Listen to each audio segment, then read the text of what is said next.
tertúlia. Meu boa tarde aí para todos e todas. Hoje é dia 10 de setembro de 2012, segunda-feira. O verbete é de número 2413. Ele tem 4 páginas, 42 logias e 14 máximas. Eu destaco aí a divisão do detalhismo, tem 11 máximas. O tema é paradoxo da autodissimulação. A especialidade é cosmoeticologia. Quem redigiu o verbete é a professora Adriana. Esse já é o 36º verbete que ela dirige, que ela redige e que ela defende. De modo que é um exemplo aí para a turma toda, tá certo? Agora, definição. O paradoxo da autodissimulação é a condição da consciência homem ou mulher empenhada em mascarar as próprias tendências, reações e intenções anticosmoéticas para preservar a autoimagem por meio de justificativas falaciosas, contudo, ignorando a obviedade de tal conduta autocorrupta para as testemunhas mais lúcidas, capaz de macular a imagem pública e a holobiografia pessoal. A xenopensenidade doentia, o holopensene pessoal ambíguo, o vício comportamental da autodissimulação egocêntrica, a artimanha para o encobrimento das verdadeiras intenções, os artifícios para o disfarce dos verdadeiros objetivos por detrás dos procedimentos pessoais, a construção de argumentações acobertadoras dos atos indecorosos, a personalidade mascarada, o bifrontismo, o descaramento, a esperteza inepta, o logo evidente para os olhares alheios, a desconsideração da plateia extrafísica onipresente, a predisposição às inspirações baratrosféricas, o endosso afetivo dos guias cegos, o apoio interesseiro de corja de assediadores, o distanciamento dos amparadores extrafísicos, a utilização ectópica das energias conscienciais. Na argumentologia tem o tópico da dissimulação, com 12 condições conscienciais, com as respectivas justificativas falaciosas. Na remissologia dos 15 verbetes nós destacamos ator de teatrão, autenticidade consciencial, facies histriônica, inautenticidade, paradoxo da esperteza. Frase enfática. A autodissimulação evidencia anticosmoéticas aos observadores atilados. Não protege, e sim mancha a própria imagem, autoestigmatiza, desfaz vínculos de confiança e afasta os amparadores. Você admite a improdutilidade das autodissimulações? Desde quando? Agora, nós temos aí a mega análise aí com João Paulo, são 20 itens. Disfarce, falácia, mentira, hipocrisia, anticosmoética. Ambiguidades, inautenticidade, autocamuflagem, acobertamento, automascaramento. Encobrimento, bifrontismo, cinismo, autossantificação, autoexposição.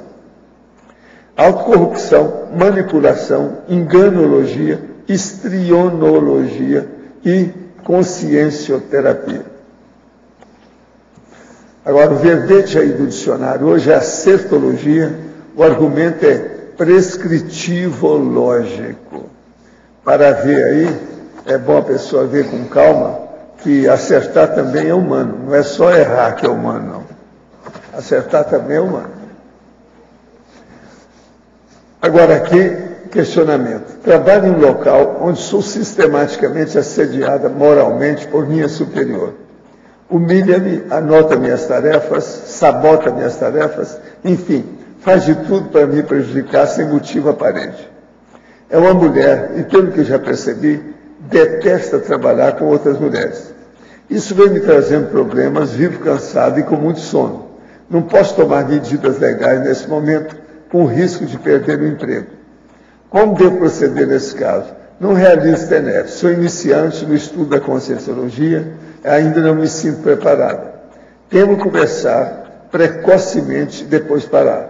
Gostaria de saber o que o senhor sugere para que essa pessoa me afete o menos possível, mesmo fazendo o que faz. O problema é o seguinte: comece a fazer o estado vibracional. Quando você vai para lá e quando você está lá e depois você sai. Isso aí vai ajudar.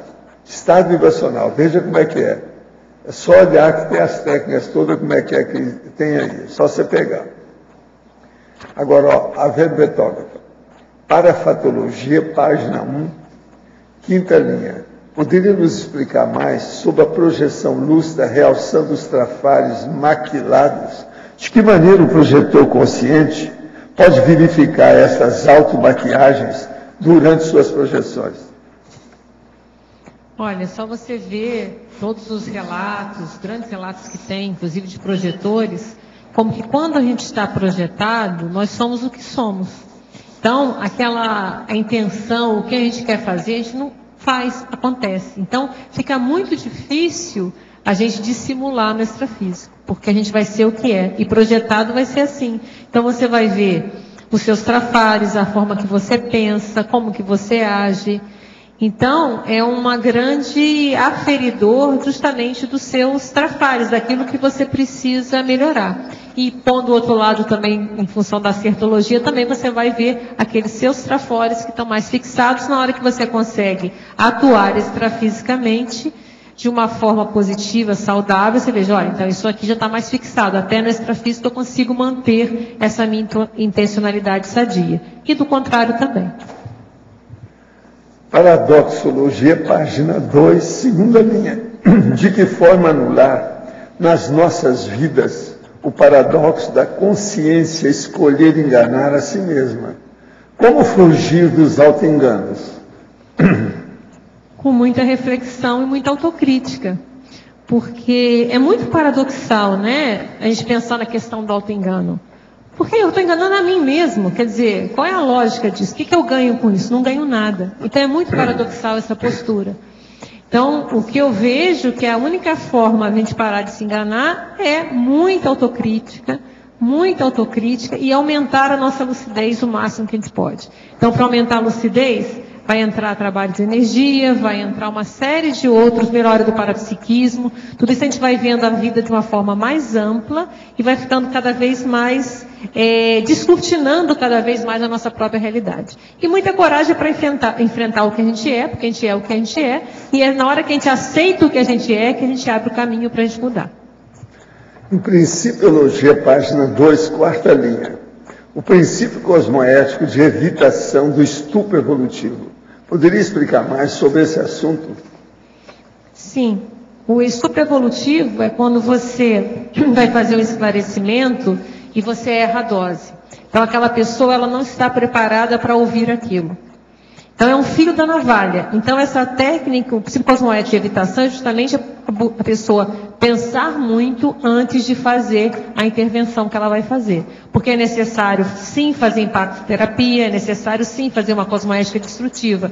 Mas é saber aquela hora certa, o momento certo, testemunha correta, para você poder atuar. Então, a evitação do estupro evolutivo é justamente estar atento a isso tudo, ao momento que você vai passar aquela informação, quando a pessoa já tem condições de entender aquela situação. Aquilo não vai ser a mais para ela. Ela vai entender, ela pode ser até autocorrupta, mas ela vai entender. Em Numerologia, página 2, sexta linha. A pseudoempatia enquanto manobra para angariar simpatias para as metas autopromotoras de sedução. Em vendas de serviços de desenvolvimento e manutenção de software, de análise estatística para controle de qualidade e distribuição de produtos alimentícios, temos que convencer o comprador que o serviço que estamos vendendo é a melhor opção para ele. Desta forma, pode utilizar diversas técnicas tais como manipulação pelo discurso, body language e outras sugestões diretas. De que forma o vendedor poderia agir para não aumentar sua interpretação grupo carne e, ao mesmo tempo, manter-se competitivo em relação aos demais fornecedores? Em primeiro lugar, a palavra convencer que não é bom. Se você está convencendo, é porque você acha que seu produto não é bom, você tem que convencer que ele seja bom. Faça o melhor produto, trabalhe para aquele produto que você acredite, ou melhor, acredite não é a boa palavra, né? Mas que você tenha confiança que ele tenha uma boa qualidade. Aí você vai negociar, vai mostrar, de repente, o fator qualidade, o fator preço, as vantagens que tem, mas muito coerente com aquilo que é. Né, sem mascarar, sem fingir ou querer convencer uma coisa que às vezes é um mau produto e você vai querer mascarar. Então é só o vendedor, ele está atento àquilo que ele vende, né? Venda aquilo que ele compraria, que ele usaria em casa. Então aqui na fatologia, a primeira e segunda linha, a artimanha para encobrimento das verdadeiras intenções. É o paradoxo da autoestimulação, né? O que é isso? É justamente uma artimanha para encobrir a verdadeira intenção. A pessoa ela quer mascarar, ela para si mesma e para os outros a intenção dela. Então é justamente o paradoxo. Começa antes, o vício comportamental da autodissimulação egocêntrica. Quer dizer, essa dissimulação ela tem um objetivo egóico, o objetivo dela mesma. Por isso que ela é patológica. Tá certo? E depois, na penúltima linha da fatologia, a fragilidade da personalidade inautêntica. Isso aqui, o que é esse verbete? É uma argumentação, né? Ele é da mesma linha do paradoxo da esperteza. O paradoxo da esperteza, ele é mais amplo, ele pega todas as espertezas, né? Toda aquela... A gente está argumentando, olha, que bobagem, não faça isso porque você está piorando a sua condição. Então, a gente já está treinando a argumentação para o nosso futuro, né, lá no extrafísico. E o paradoxo da autoestimulação, ele é um viés, de certa forma. Tem um viés de esperteza, mas ele é mais, a gente vai direto mais no ponto. Da dissimulação, a pessoa está enganando, ela está querendo se enganar e enganar os outros. Então, no fundo, isso aqui é uma fragilidade dessa consciência. Ela não se sente confiante de mostrar quem ela é. Então ela tem que mascarar e fingir, tá? E aí até fiquei pensando, bem, e o caso daquela pessoa que é dissimulada mesmo por mau caráter, ela está fazendo aquilo porque ela quer mesmo ferrar os outros. Aí eu fiquei pensando, mas isso também não é uma fragilidade, de certa forma? Pelo menos evolutivamente, ela não está vendo o volume de trabalho que ela vai ter depois, a bobagem que ela está fazendo. Vai dizer que é uma personalidade forte? Pode até ser forte para os parâmetros assim, bem intrafísicos e barastrosféricos, mas em relação a uma fortaleza evolutiva, não tem fortaleza. Então aí a gente viu que daria para abranger os dois casos. Agora só uma última coisa fora do... Como você vê os políticos aqui, principalmente no Brasil, fora também, mas aqui que a gente conhece mais, que eles são autodissimulados ad extremo, né? Porque eles vivem mentindo direto. Eles mentem o óbvio ali, né? Como que você vê? É exatamente isso. É isso. É o paradoxo da autodissimulação. Chegou até perto desse evento, já está escrito há mais tempo, mas ele acabou chegando aqui no tertuliário já bem próximo das eleições, né? A gente chega a colocar, se você vê lá no exemplo do Marx, né? No mini exemplo, a gente coloca uma coisa bem egóica, bem da pessoa só, né? A condição da consciência vaidosa, adulterando para menos a propriedade cronológica indispensável. Uma situação, né? A pessoa, todo mundo vê, mas a pessoa mente. Mas ela não está ofendendo ninguém, o problema é dela, é a vida dela. No Marx, no mega paradoxo, já está pegando mais pessoas. A condição da consciência líder desonesta, deturpando intencionalmente fatos e parafatos inocultáveis. E aí entra a questão da política. Então a gente vê isso tanto na política como na religião. Na política, aquele líder, como você está falando, né? Que está óbvio a situação lá e a pessoa mente com a cara mais deslavada. Os fatos estão ali e a pessoa, não, que isso. Então, ela tá, não só ela influencia, como ela pode enganar outras pessoas. E na questão religiosa também, as pessoas que fazem identificação, fingem parapsiquismo, fazem todo aquele processo, também é uma autoestimulação. Então aqui é mais mega, por quê? Porque a pessoa está piorando a situação, porque não é só uma coisa dela. Ela não só está fazendo isso, como isso envolve, esses atos dela envolvem muitas pessoas. E pode engrupir muitas pessoas também. essa concentração na política e religião Exatamente. evidente. E a pessoa não está vendo que para quem é um pouco mais esperto, isso é óbvio. Imagina isso para quem aqui confia. Imagina para os amparadores, para as consciências mais lúcidas. Isso é óbvio, a pessoa não está enganando ninguém. Está enganando sim algumas pessoas, né? Engana por algum tempo, né? Tem aquela frase, né? Se engana muitas pessoas por pouco tempo, né? Mas não, até eu esqueci agora exatamente. Se alguém lembrar, me fala. Então, Tem um me engana que eu gosto. tem engana que eu gosto, mas aí já é autocorrupção mesmo, né? Obrigado. Alô? Se eu não me engano, a frase é assim: não se consegue consegue-se convencer algumas pessoas por algum tempo, muitas pessoas por bastante tempo, mas não todo mundo o tempo todo. Perfeito. Obrigada, grande Jorge.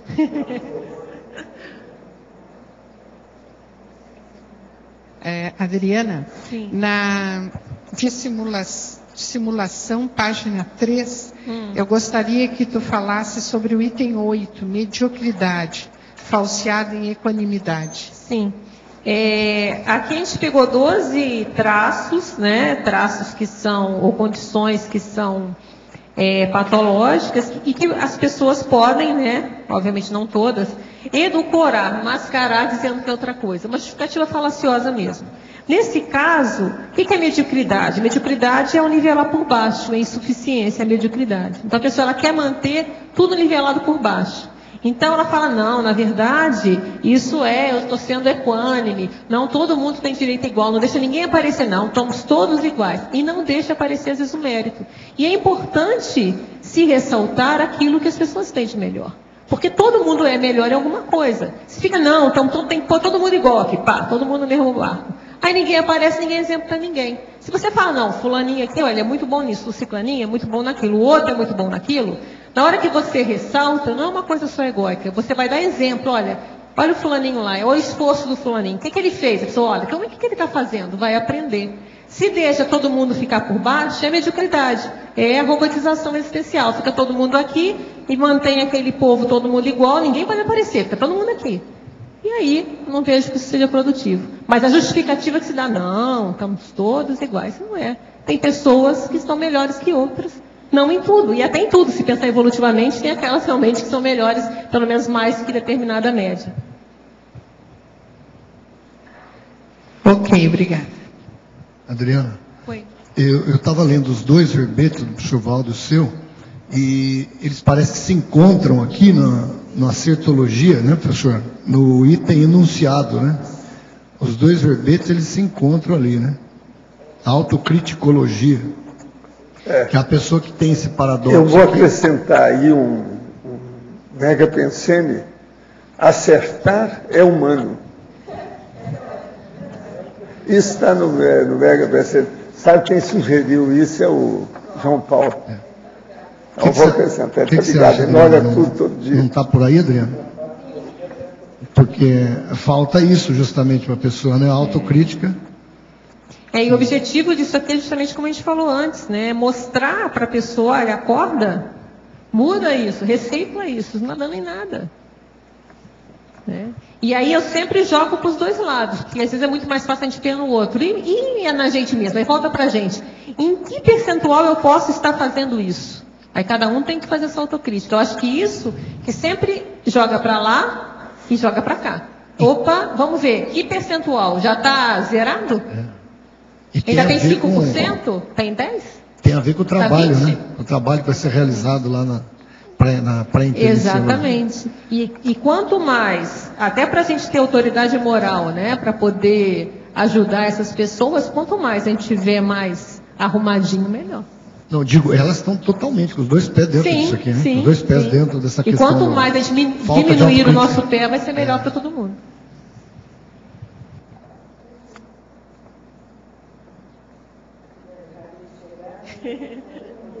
Opa! Liga. É o seguinte, você acha que existe alguma diferença entre a dissimulação do gênero feminino, da mulher com sim, e do homem? existe assim alguma coisa, ou na dissimulação as atitudes, as intenções seriam as mesmas? Olha, isso teria que estudar, como eu não entrei nessa profundidade de verificar da mulher ou homem. Mas o que se fala mais geral é a questão feminina, em função até da questão cultural, que as mulheres tinham pouco poder, então a forma delas subir o poder era fazendo a dissimulação. Não, e dissimulação, né? Tem que ter muita paciência, o homem não tem. A verdade é essa. Se ele tivesse mais paciência, ele seria melhor para fazer esse mal. Vocês veem que às vezes tem defeito da pessoa que ajuda ela a não aumentar o defeito. É uma boa. Mas olha, observa como é que os homens têm menos. Ele tem estupim curto, quanto tem estupim, que às vezes nem tem. A gente pode pensar até na questão da fragilidade física. Ele acha que é um pouco mais frágil se ela ficar falando tudo. E a própria condição dela, talvez, né? Ela tenha que usar de subterfúgios. Mas isso teria que aprofundar, né?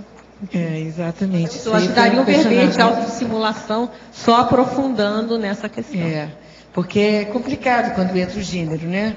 Porque assim não tem sexo. Até porque a gente vira, né? Será que existe essa diferença? Porque a gente vê, eu tenho visto aí simulações tanto da mulher quanto de homens também, né? Então, não sei se é o problema da paciência. Quantas vidas que você teve antes. Talvez seja, exato. Às vezes o lote aí externo, né, também. A professor volta falando, a influência do corpo, né, feminino, hormonal, independente de ela ter tido muitas vidas como mulher ou não. O que esse hormônio, essa condição, ela afetaria isso? É uma outra pesquisa, né? Bem interessante. Ou a autossimulação entra na tríade da erronia. Perfeito. Agora, o processo da acertologia, eu digo aqui, é o primeiro passo para a autacritmia. É o contrário. Autacritmia que é a coisa séria. É isso que a turma tem que pensar bem. É o caminho. Eu falo em autacritmia aqui mais uma vez. É de propósito. Eu falo dois lugares diferentes. Adriana. Sim. Em antonimologia, você coloca ali autocoerência cosmoética. Eu fiquei refletindo sobre a condição, o paradoxo da autodissimulação em relação à autocoerência cosmoética. E que eu acho bem interessante porque a cosmoética ela é muito relativa, ela vai de encontro ali ao micro-universo de cada consciência. Então, por exemplo, mesmo que a pessoa não tenha ainda uma cosmoética muito construída, elaborada, ela está sendo autocoerente com aquela condição que ela tem no momento, né? É assim que eu vejo mesmo. Você tem que ser. Por isso que é a autocorrupção. Até foi falado lá ontem no evento, né? A autocorrupção é quando você você já sabe que é errado e você continua fazendo. Então, você já sabe. Então, você está sendo incoerente. Porque você já tem valores e conhecimentos que você já sabe que aquilo não é para fazer. E você vai lá e faz. Então, é a mesma coisa da incoerência. A autocoerência cosmoética é dentro daquele nível que eu já compreendo de cosmoética, que eu já entendo, eu procuro manter o máximo que eu consigo. Isso é a coerência. Não, nesse sentido aí, entrar dentro da questão da autenticidade, né? A pessoa está sendo autêntica em relação àquilo que ela já conquistou, que ela entende, que ela compreende. E eu vejo assim que tem pessoas que levantam a bandeira da autenticidade como uma justificativa, às vezes, até para ser indelicada ou é o que tá aqui, né? deseducada. Eu vi ali em argumentologia, né? A incivilidade. Você pode falar mais sobre isso também? É exatamente isso, né? Eu já vi algumas pessoas assim. Não, é o meu jeito, eu sou assim mesmo, eu sou sincero. E vai dando uma descortesia, que é o contrário do verbete de ontem, da polidez fraterna, né? A pessoa vai fazendo isso e a justificativa que ela dá, não, é que eu sou muito autêntico. Eu sou muito autêntico, eu sou assim mesmo, eu falo na cara. E às vezes ela está incivilizada mesmo. Então é isso que a gente estava querendo mostrar. Ela está dissimulando para ela mesma e para os outros.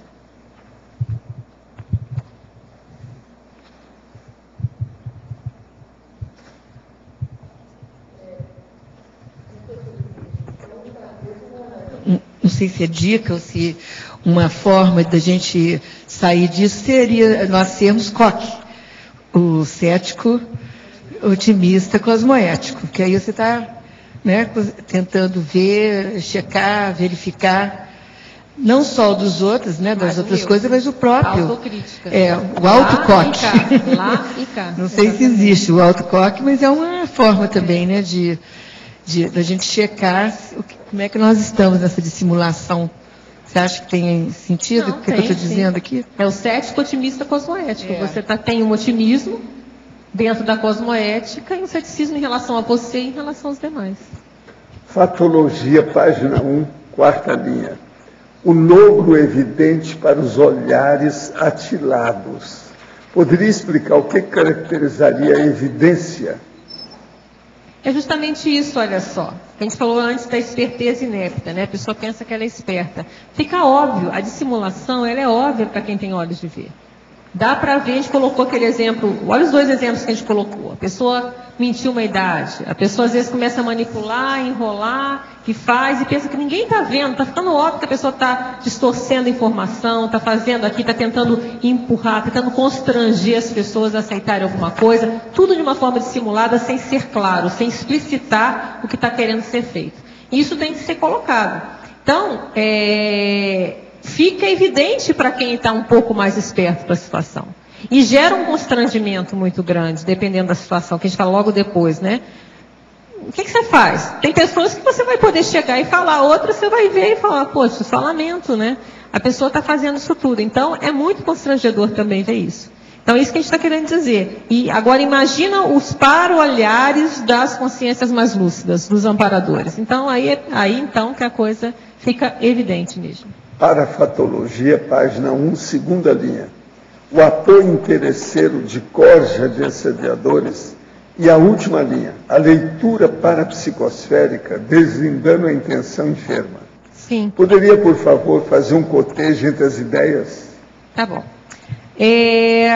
Primeiro a gente falou que tem a plateia extrafísica onipresente em tudo que a gente faz. E a pessoa, quando ela está fazendo isso, na hora que você entra na anticosmoética, você começa a ficar com uma predisposição às inspirações baratrosféricas. Você abriu o caminho que a gente fala da xenopensilidade doentia, abriu brecha, né? Você já está começando a pisar na bola. E o que acontece com isso? Quem gosta disso? Primeiro você vai ter um endosso afetivo dos guias cegos, né? Os guias cegos, eles vão estar, não, é isso mesmo, você tem que fazer isso mesmo, está corretíssimo, né?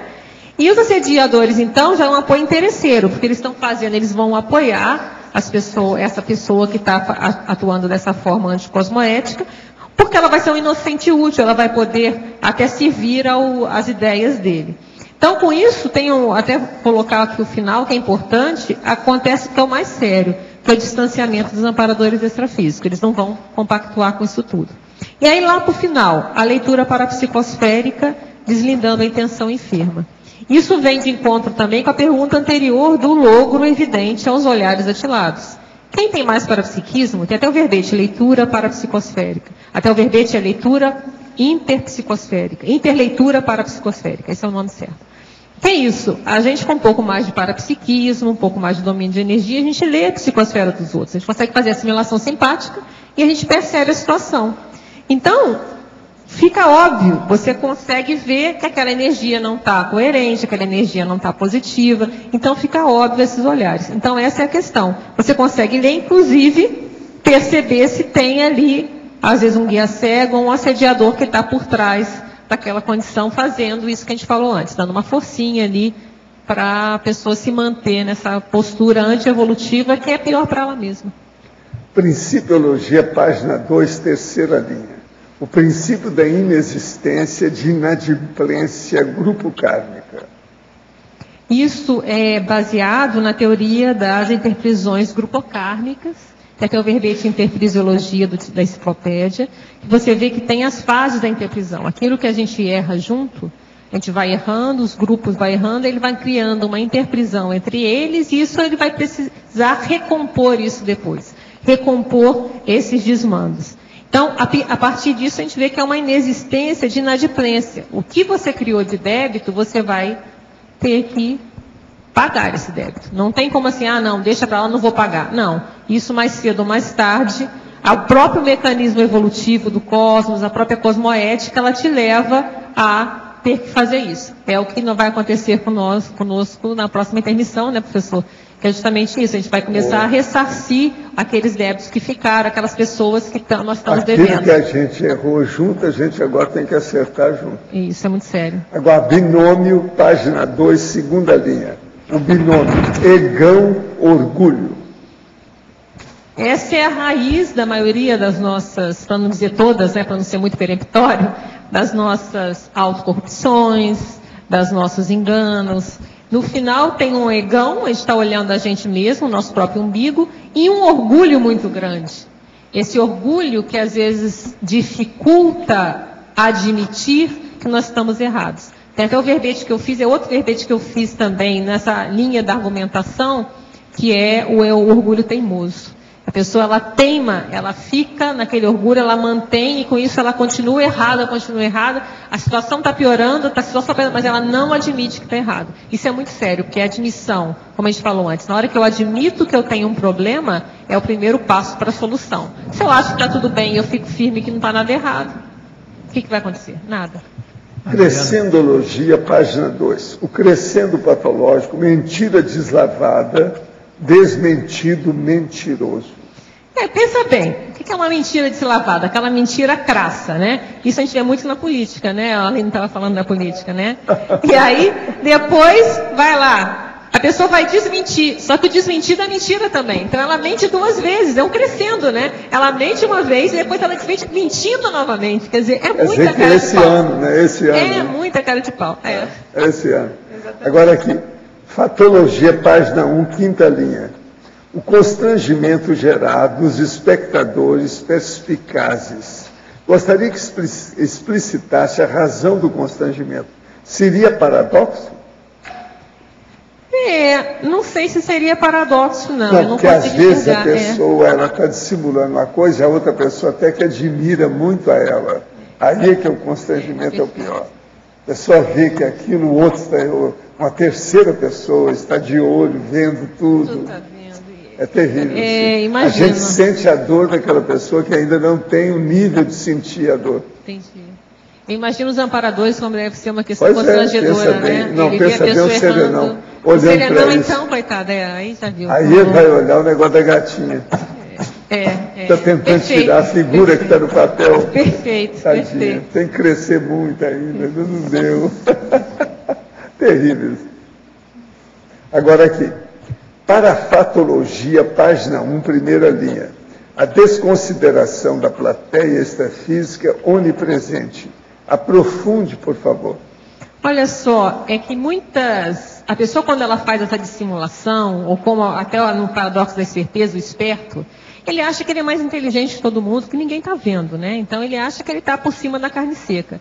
Então a pessoa ela tem essa impressão que ninguém vê, que aquilo é só ela, está todo mundo, ela está muito por cima, está muito por dentro. E ela desconsidera que existe uma plateia extrafísica onipresente de consciências. Tanto aí entra, tanto os assediadores, como a gente falou logo depois que a gente segue falando, tá vendo? A gente falou de 3 categorias aqui. Logo depois a gente fala a questão dos guias cegos, que estão ali também e vão poder, às vezes, piorar a situação. Assediadores, então, vão tentar piorar mesmo, para fazer a baderna geral. E os amparadores que vão ficar olhando aquilo constrangidos, constrangidos, o que eu faço nessa hora? Nada a fazer, e muitas vezes eles vão ter que tirar o time de campo.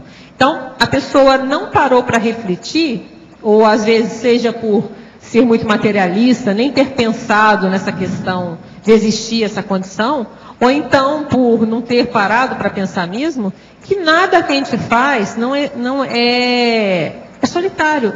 Não é o mito da solidão, não a solidão. Sempre tem muito mais pessoas extrafísicas que estão assistindo o que a gente está fazendo. Então, há muitos olhares, né? E para olhares em cima de nós mesmos. É muito holofote que tem.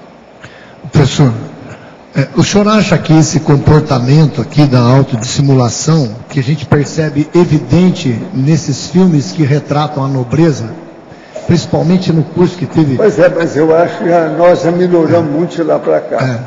A gente lendo as crônicas do Chamfort do século XVIII, são 200 anos. Nós não vivemos mais daquele jeito.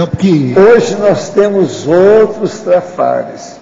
processo de tóxico, que não havia tanto do jeito Porque que isso tem. aqui na época, para a época, não sei se o senhor concorda, era uma ferramenta de sobrevivência, né?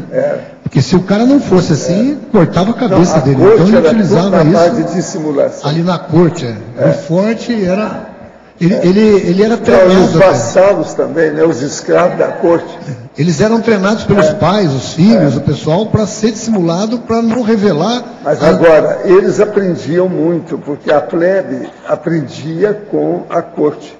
Então, por exemplo, o Chamfort, um dos pensamentos dele, que ele fala o seguinte: o mordomo, ou aquele que serve o príncipe, ele muda totalmente o comportamento depois de um ano de convívio com o príncipe. Você está entendendo? Que a cabeça dele amplia. Ele modela ali, né? Não, e ele vai se adaptando à corte. Ele explica isso tudo aí.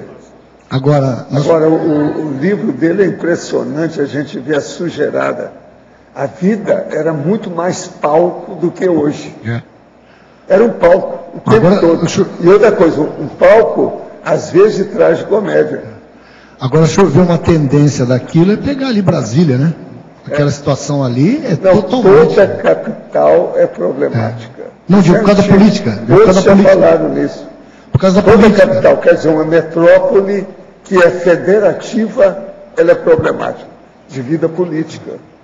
A política da nação, do país. O senhor pega um cara desse, que é um dos mais catedráticos, é o Paulo Maluf, né? Aquele ali para dissimulação, tanto que o repórter falava para ele assim, mas estou te perguntando sobre... Mas ele é cara dura. Ali, ele é cara dura, isso é que a gente chama de cara dura. O senhor viu? O caradurismo, ele é o símbolo disso. O repórter fala assim, mas eu estou perguntando daquela obra... Não, ele ri com a situação, põe a pessoa no lugar e tal. É caradurismo. Você estudava. Esse não tem jeito. Agora, talvez para contribuir, Adriano, talvez como filmografia, esse que passou no Profilaxia das Posturas Monárquicas, as Ligações Perigosas, que tem aquela atriz que fez Atração Fatal, não lembro o nome dela, ela dá um show de interpretação nisso aí. Mas agora, uma coisa séria sobre o Maluf é que a maior prova do buraco político do Brasil é o Maluf. Por quê? Tem vários países que ele não pode sair do Brasil porque eles prendem o homem. Agora veja, como é que deixa um homem solto no Brasil? Onde é que fica a moral dos brasileiros? Aí lembra do... Tem vários jornalistas que já explicaram isso. Talvez isso seja a pior condição de impunidade que o Brasil tem, o caso do Maluf. Aí quando... Tem vários países, se ele sair, ele vai para a cadeia. Já tem até a determinação de prisão dele, e coisa de muitos anos que ele vai ficar preso. Aí quando... Se ele lá é assim, pensa bem no país dele que ele está livre. Aqui, o dinheiro todo saiu daqui para lá. Aí, como é que fica isso?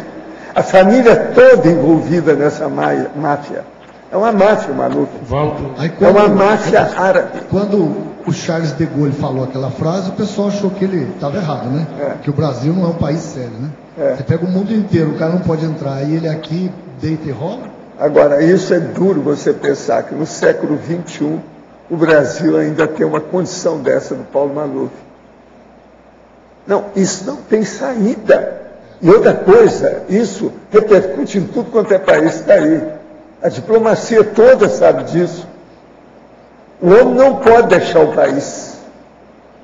Gente, e ele é livre aqui dentro. Como é que é possível isso? O senhor devia ter colocado... Ele devia ser o cara que devia estar preso, o primeiro devia colocar no verbete de ontem. Absurdologia, como é que é o nome? Não, eu sei, mas é que tem tanta gente, se a gente for colocar, eu vou pôr o Brasil lá dentro. O Supremo tem dois aí que os jornais aqui já falaram. Entre os vacilões tem dois vendidos. Supremo Tribunal Federal, está nos jornais aqui, publicado aqui. Dois vendidos. O ex-presidente fala da leitura, né? É o Toffoli e aquele Lewandowski. Esse Lewandowski vai Lewandowski tudo.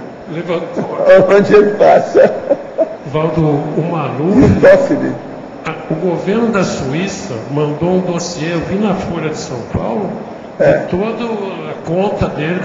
Pois é, mas onde é que está? Esses juízes estão todos comprados, tudo é vendido. O Maluf comprou todo mundo. Como é que é possível uma coisa dessa? Não, quem estava na cola dele eram os promotores novos, né? Talvez seja até intervenção. Mas eles não têm força. O problema é o juiz. Tinha que condenar o homem. Não condena porque o Maluf foi lá e comprou os caras. E agora juntou com o PT. É muito advogado comprado no Brasil.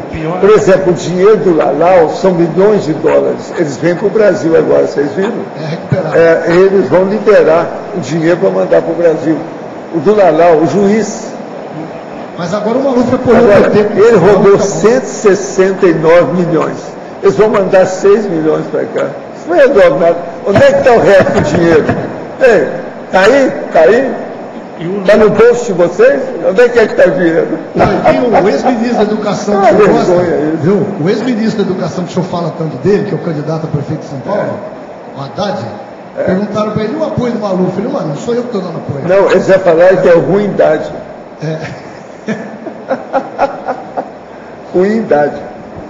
Professor Adriano, a dissimulação ocorre muito em decorrência da falta de autoconhecimento e, fundamentalmente, de não pensarem no que é evolução.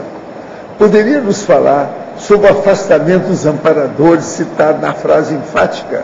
Já teve alguma experiência quanto a este afastamento? Olha, pessoalmente não, mas eu já vi acontecer, a gente vê acontecer. O que acontece? A pessoa na hora... O que é o paradoxo justamente, né? A pessoa, ela vai errando e continua errando, e vai insistindo nesse erro. Chega uma hora, às vezes aquela pessoa que era super produtiva, que tinha um trabalho que a gente via que tinha amparo, de repente a pessoa vai murchando, às vezes até sai aí, vira mini dissidente e vai embora. Quer dizer, ela abriu mão dos amparadores e se auto-estigmatizou. Quer dizer, então é isso que a gente vê que a anticosmoética, ela leva a isso, né? Os amparadores, eles têm um limite de tolerância, por assim dizer, né? Que você vai indo, passou de um percentual, siga sozinho. Esse que é muito sério. Professor, na condição de projetado, como podemos ver o cordão de prata? O senhor poderia falar brevemente sobre o assunto? Olha, o problema todo é o seguinte. Não é necessário a pessoa ver o cordão de prata para ver que ele existe. Não existe isso, não precisa disso. Muito embora você, às vezes, vê uma pessoa fora do corpo, que sai uma irradiação de energia dela. Você vê que é o cordão de prata. Mas, às vezes, não.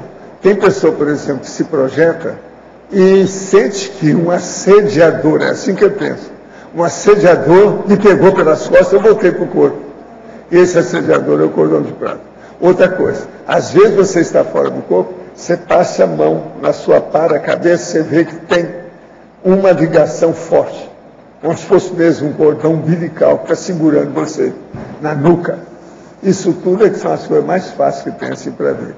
O mais é observar quando há a interiorização, aquele processo de puxar a pessoa. Agora aqui, a verbetógrafa. O que fazer pela consciência patológica perante a autodissimulação incontrolável?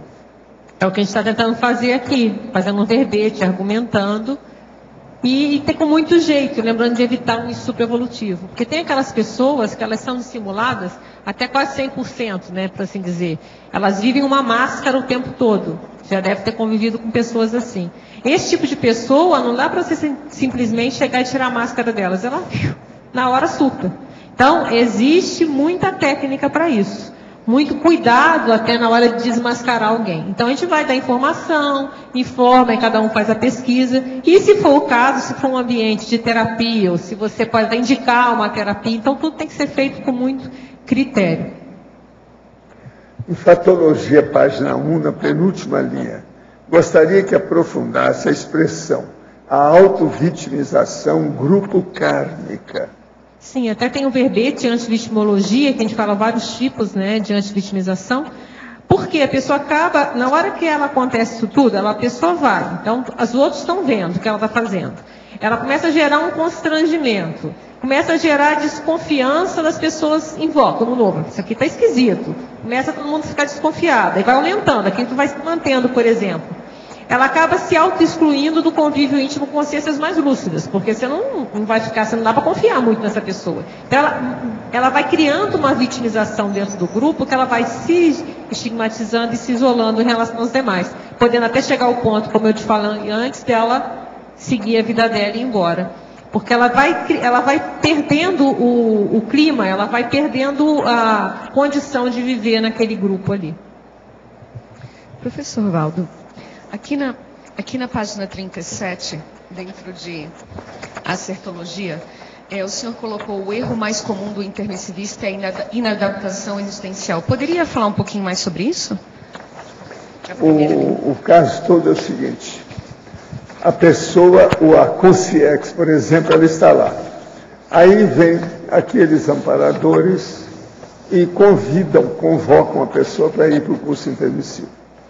Ela então vai para o curso intermissivo. No curso intermissivo, o holopensene é sempre fora de série. A pessoa não precisa nem de fazer força para se equilibrar, porque o pensamento dela, a tendência é ficar equilibrada.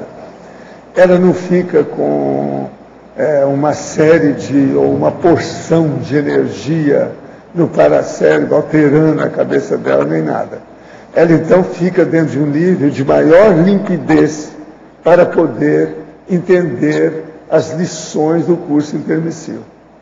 Então, é uma condição muito assim ainda teórica, tem menos vivência. A vivência, então, quando a pessoa é deixada sozinha, num ambiente que é inóspito, que não é favorável, aqui é mais sério e mais difícil. Então ela ressoma, tem um restringimento, ela perde uma porção de cons magna, a lucidez dela cai. Então, é um problema. Se é mulher, tem os hormônios que vão mexer com ela todo mês. Além disso, ela pode ficar grávida. Fica grávida, ela passa aí, às vezes, até mais de ano, ela perde totalmente, de novo, até mais os cons magnos dela devido à gravidez. Isso ela vai assim até os 45, 50, por aí, dependendo do processo de menopausa. Então, veja, o homem fica tudo enrolado no processo de liderança, que ele tem que fazer as coisas, que tem que estar na ponta dos processos. Então, veja, a condição de adaptação existencial nesse holopensene humano intrafísico é muito diferente das condições que a pessoa tinha na intermissão. Então, o erro mais comum do intermissivista é não se adaptar aqui ao processo. Isso que é uma bobagem. Devia de cuidar disso, ver o processo da energia, examinar como é que é. Agora, por exemplo, o Zéfiro, no meu caso, eu pensava demais nisso e queria ter retrocognição. Porque com a retrocognição, no meu caso pessoal, era a minha deficiência que eu achava. Hoje eu vejo que não é só eu, é muita gente que... A deficiência é mnemônica. Então, o que se passa? Eu vim e comecei a ter retrocognição com 3 anos. Uma retrocognição dessa, aquilo, na verdade, me atirou dentro de um universo de parafenômenos de todo tipo, os parafatos. Eu comecei a estudar isso sem parar, sabe, compulsivamente. Toda a minha infância, adolescência, tudo. Só fenômeno com a situação toda que eu vi, que era a coisa mais séria que poderia haver. Então, essa inadaptação é por quê? Porque a pessoa esquece a paraprocedência. Foi o que eu quis lembrar. A hora que eu comecei a lembrar, a vida para mim foi de outro modo. Aos 14 anos eu já tinha tudo assentado. Então, eu já sabia o que ia acontecer, tudo dependia do meu modo de ser, da minha determinação, o que é que eu queria, persistência dentro do processo, constância, perseverança. E é o que está acontecendo. Eu vejo, por exemplo, que isso realmente eu estava certo, que esse é o Zéfiro estava certo. Retrocognição, foi o que me ajudou mais nesse processo. Agora, do ponto de vista da minha personalidade, o meu jeitão, a coisa mais séria é a determinação. Eu sou javalino, você está entendendo? Eu mostro uma coisa, eu vou em cima, e eu cheguei à conclusão que é isso, não há outra hipótese. Então é aquilo, então acabou. Agora, sempre fui assim. Você veja, eu era tanto assim que a turma, quando eu tinha 14, 15 anos, eles fizeram uma junta de gente da Mocidade Espírita para me interpelar. Valdo, você não pode ser assim, você se mata, você é muito rigoroso com você mesmo. A gente não pode ser assim. Agora veja, eles queriam que eu entrasse na bagunça deles, ir para o Uberaba Tênis Clube, você está entendendo? Nos bailes, naquela coisa toda. Eu trabalhava, estudava, não tinha tempo para nada, eles sabiam disso. Agora, todos eram gente, filho de fazendeiro, tinham dinheiro, boa vida. Tinha uns que até mocinho já dirigia carro, tinha carro pessoal, tudo. Agora eu ia falar o quê? De vez em quando o negócio vinha aqui, ó, mas na ponta da língua eu tinha que segurar a barra. Eu não sei o que era pior. O pior talvez fosse, eu acho hoje, olhando assim, era aquela condição de você ver e ficar impotente perante a realidade. Você via tudo e não adiantava para fazer nada. O povo não ia entender nada. Agora, às vezes, quando dava certo, né? Um caso ou outro assim, a gente conseguia fazer o desassédio, né, na cabeça do povo. Mas é muito difícil. Agora, por exemplo, depois eu venho a Conscienciologia, só depois de 25 anos que eu começo a falar aqui nessas coisas, que os próprios amparadores falam assim, agora está maduro, entra com a história. 25 anos. Uma outra coisa, antes de começar a falar essas coisas todas, eu tive que esperar praticamente 2 gerações para ver se levedava a massa, fazer uma massa crítica, porque não havia. Então, o que eu vejo aí no caso curso intermissivo é muito bom, mas a pessoa também tem que ter noção disso. Olha aí, eu mesmo falo aqui sobre o intermissivista inadaptado. Tem um verbete que a gente escreveu sobre isso. Da enciclopédia. Ainda tem muita gente que está inadaptada. Porque é a primeira vez, né, que ela consegue se assenhorear de princípios tão avançados, tão evoluídos. Isso aí cria problema na cabeça da pessoa. Não é fácil. Agora, por exemplo, você viu, você sabe aí esse processo, nós estamos fazendo esse teste. Esse teste é o mais avançado que nós já chegamos até hoje na Conscienciologia. Professor. Porque é o mais prático. É aquele que pode ajudar mais gente. Professor, aquelas 5 consciências ainda continuam por aqui ou não? Não, eu não vi mais não. Agora, depois do almoço, eu não vi mais nada. E aquelas... Aquela hora que eu sentei ali, você não viu que eu estava concentrado? Eu vi. Eu queria ver se você estava aí, não estava. Agora vi uma mulher que eu estava procurando há muito tempo, descobri. Eu, de vez em quando, sou um detetive, sabe? Urubu servando, o que se passa em outskirts, quer dizer, na periferia, a perifa, como o povo fala aí. Não, a mulher não estava não. Agora é a primeira vez que eu vejo que ela está aqui. Não, porque o senhor estava falando para ela o negócio do intermissivo e o campo mudou. E eu estou percebendo a energia aqui. Eu achei que eles estavam aqui. Não, tem eles já, aqui agora aí, não? Eles já foram. Ele foi com a equipe toda deles lá. Eles estavam com um monte de gente, né? Que começou a falar de intermissivo. Eu percebi que o campo começou a mudar. Agora, ó, nós estamos recebendo alunos do jeito que a gente recebe das escolas lá, Pauloteca, Orocico, aquele povo que a turma atende. Nós estamos recebendo isso fisicamente. Agora, eu já vi que tem gente da Rosigara, que ela está pondo para bancar o Cicerone. Você sabe, Cicerone vem de Cícero, ele não está aí hoje. Vem de Cícero, é Cicerone. É do Cícero, que era o pensador. Que foi pontual. É o que dava indicação. O senhor falando com ela, começou a dar banho de energia aqui, da questão do intermissivo, que o intermissivo não se... Mas é essa senhora que está aí. Ela está aqui, né? Ela é fora de série. Eu estava olhando para ver se ela aparecia já há algum tempo. Então, aquela hora que eu estive aí, cheguei à conclusão, já não tem não, tá? Essa senhora. Essa, aqui, ó, você quer ver a energia dela? Ela está aqui, quer ver? Deixa ela. Ela quer. Ela é muito detalhista. Eu já vi. Olha, quer ver?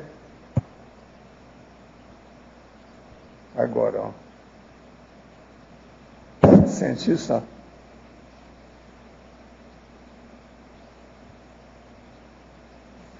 Você sabe quem é ela? Tem uma ideia? Você não tem uma inspiração de quem seja? Ela é das tais que toma conta das centrais.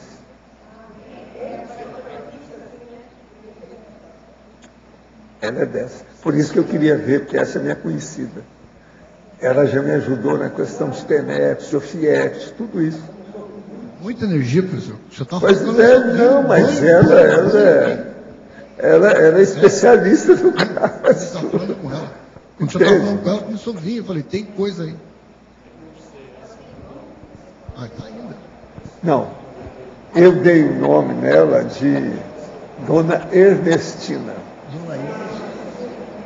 Eu conheci uma Dona Ernestina que tinha muita energia. E conheci uma outra que era doida. Essa aqui não. Essa tem muita energia e é sadia. Mas é... Não, mas não é o nome dela, não. Agora, Ernestina é por causa da energia. Ernestina, energia. Quer dizer, ela é uma tina de energia. Mas ela... É por isso que eu dei o nome, mas ela é minha conhecida há algum tempo. Ela que cuida... Ela já me ajudou muito. Você sabe aquela que era o wardrobe, que eu chamava, que fechava o corredor lá do meu apartamento? Ela conhecia muito e era assim com a outra. Ela... É gente que eu acho que morou, inclusive na Alemanha, há muito tempo, juntas. É gente, tipo alemão nórdico, sabe, ariano. Ela que cuida da central da Interlúdio, é isso? Não, ela é uma das séries de centrais. Ela já trabalhou nisso e sabe tudo. Entende? Não é de Interlúdio, não é de outro lugar, muito antes. Ela é minha conhecida de muito tempo, é antes de Interlúdio. Agora, o que é engraçado é o seguinte, é que eu tenho pensado nela esses dias, então eu sempre olhava para ver se ela estava por aí.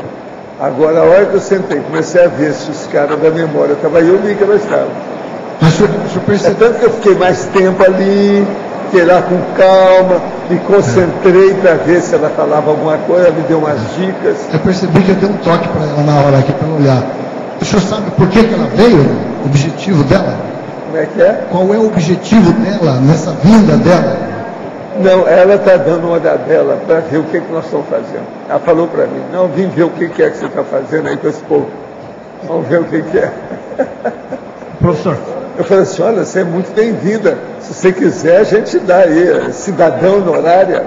Cidadão honorária, né? Da Cognota. Tapete vermelho. O nível vermelho. É de desperta ela? Hein? Nível de desperta? Ah, ela, sei lá. É muito mais que isso, né?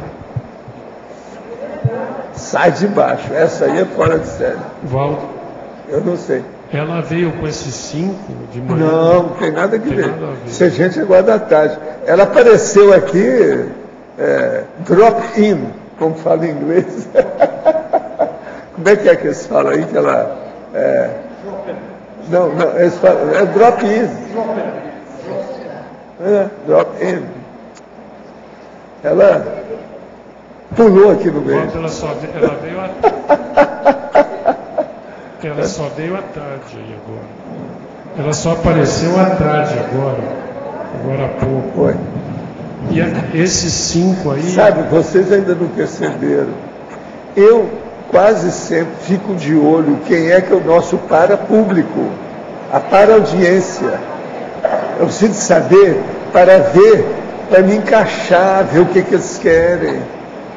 Eu não atendo só vocês, eu estou atendendo o tempo todo fora, até quando eu estou sozinho, sempre é assim. É o jeito. Por isso que é que eu sentei ali. Vocês não veem que de vez em quando eu entro aqui numa concentração? Pois é. Cada um faz o que pode, né? Eu faço uma força danada para acertar com esse povo, não é fácil. Valdo, mas ela só veio observar, mas ela veio... Não, ela falou isso, mas ela sempre tem gente com ela. Tá? Esse povo não vem sozinho. Eles estão sempre com uma comitiva. Sempre tem uma caravana com eles. Agora, eu vi que agora a Rosigara apareceu para falar com ela. Sei lá como é que é a situação. Agora, ela me faz lembrar muito o wardrobe, que é do mesmo estilo dela. Agora é gente tipo nórdico, igual esses outros. Nós estamos com a onda desse povo aqui. Eles devem estar trabalhando na Interlúdio. Só pode ser. Valdo, você falou de uma que mais tapava lá o corredor, era uma nórdica que você tinha falado há muito tempo. Não, ela era enorme e ela me ajudou durante muitos anos lá, enquanto eu trabalhava com a TENEPS e as coisas todas, e a OFIEX, principalmente lá no Rio. Então, ela era enorme, ela parecia enorme, porque ela foi assim, uma mulher. E ela, tudo indica que tinha um nome mesmo, que era a identidade extra, e daquela forma dela. Então eu chamava a ela, brincando com ela, que ela é wardrobe. Vocês sabem o que é wardrobe? É aquele armarão grande, entende? Guarda-roupa grandão, entende? Que ela é enorme. Agora veja, tudo indica que ela teve relação com essa aqui, e quando elas viveram na Alemanha há muito tempo. Até hoje ela ainda conserva ainda. Essa aqui é fortuna e a outra também era fortuna. Agora, não é forte tipo baiana, não. É forte tipo louraça. Sabe como é que é? Nórdica, grandona. Aquele mulherão. São isso. Essa aqui é a mesma coisa. Ela lembra muito a outra. A gente fortuna. Sabe o que a gente chama de louraça? É isso. O problema é esse. Agora, é gente boa, todo mundo aí é gente boa. Estão juntando. Agora, a gente pode começar a escrever a crônica dessas coisas e guardar mesmo. É o que você está fazendo. O nome dessa, você está entendendo? É Ernestina.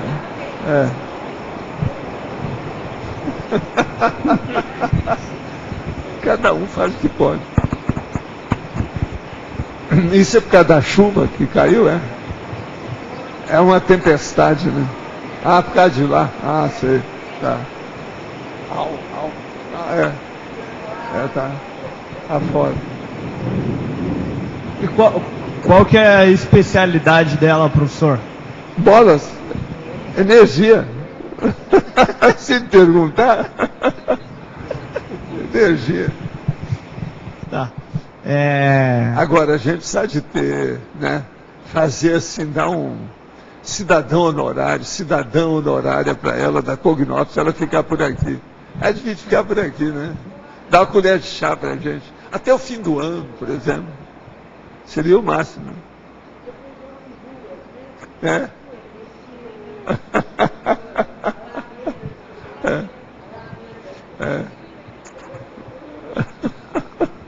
Não, Alameda não é bom, parece lama.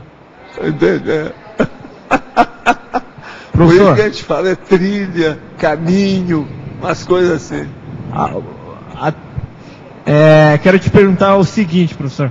Até onde você vê, digamos assim, o alcance e até onde você vê o que é saudável de ir em relação às técnicas de cosmoética destrutiva em relação ao processo religioso, por exemplo, em Curitiba, onde tem bastante processo religioso católico. O negócio é falar a verdade sobre isso, meter o pau com respeito ao povo todo, mas falar quanta noção, a ideologia, meter o pau nisso, é o que eu faço. Essa aqui é a orientação. Entende? A gente precisa mostrar que tem gente que não está de acordo com eles. Que eles acham que são os donos do mundo. Que é uma vergonha. Por exemplo, tem uma revista que saiu esse fim de semana, que tem um camarada lá que está estudando aí, um brasileiro, que mostrou lá um bispo, lá um arcebispo, que ele combatia a própria Igreja Católica. Ele morreu agora recentemente.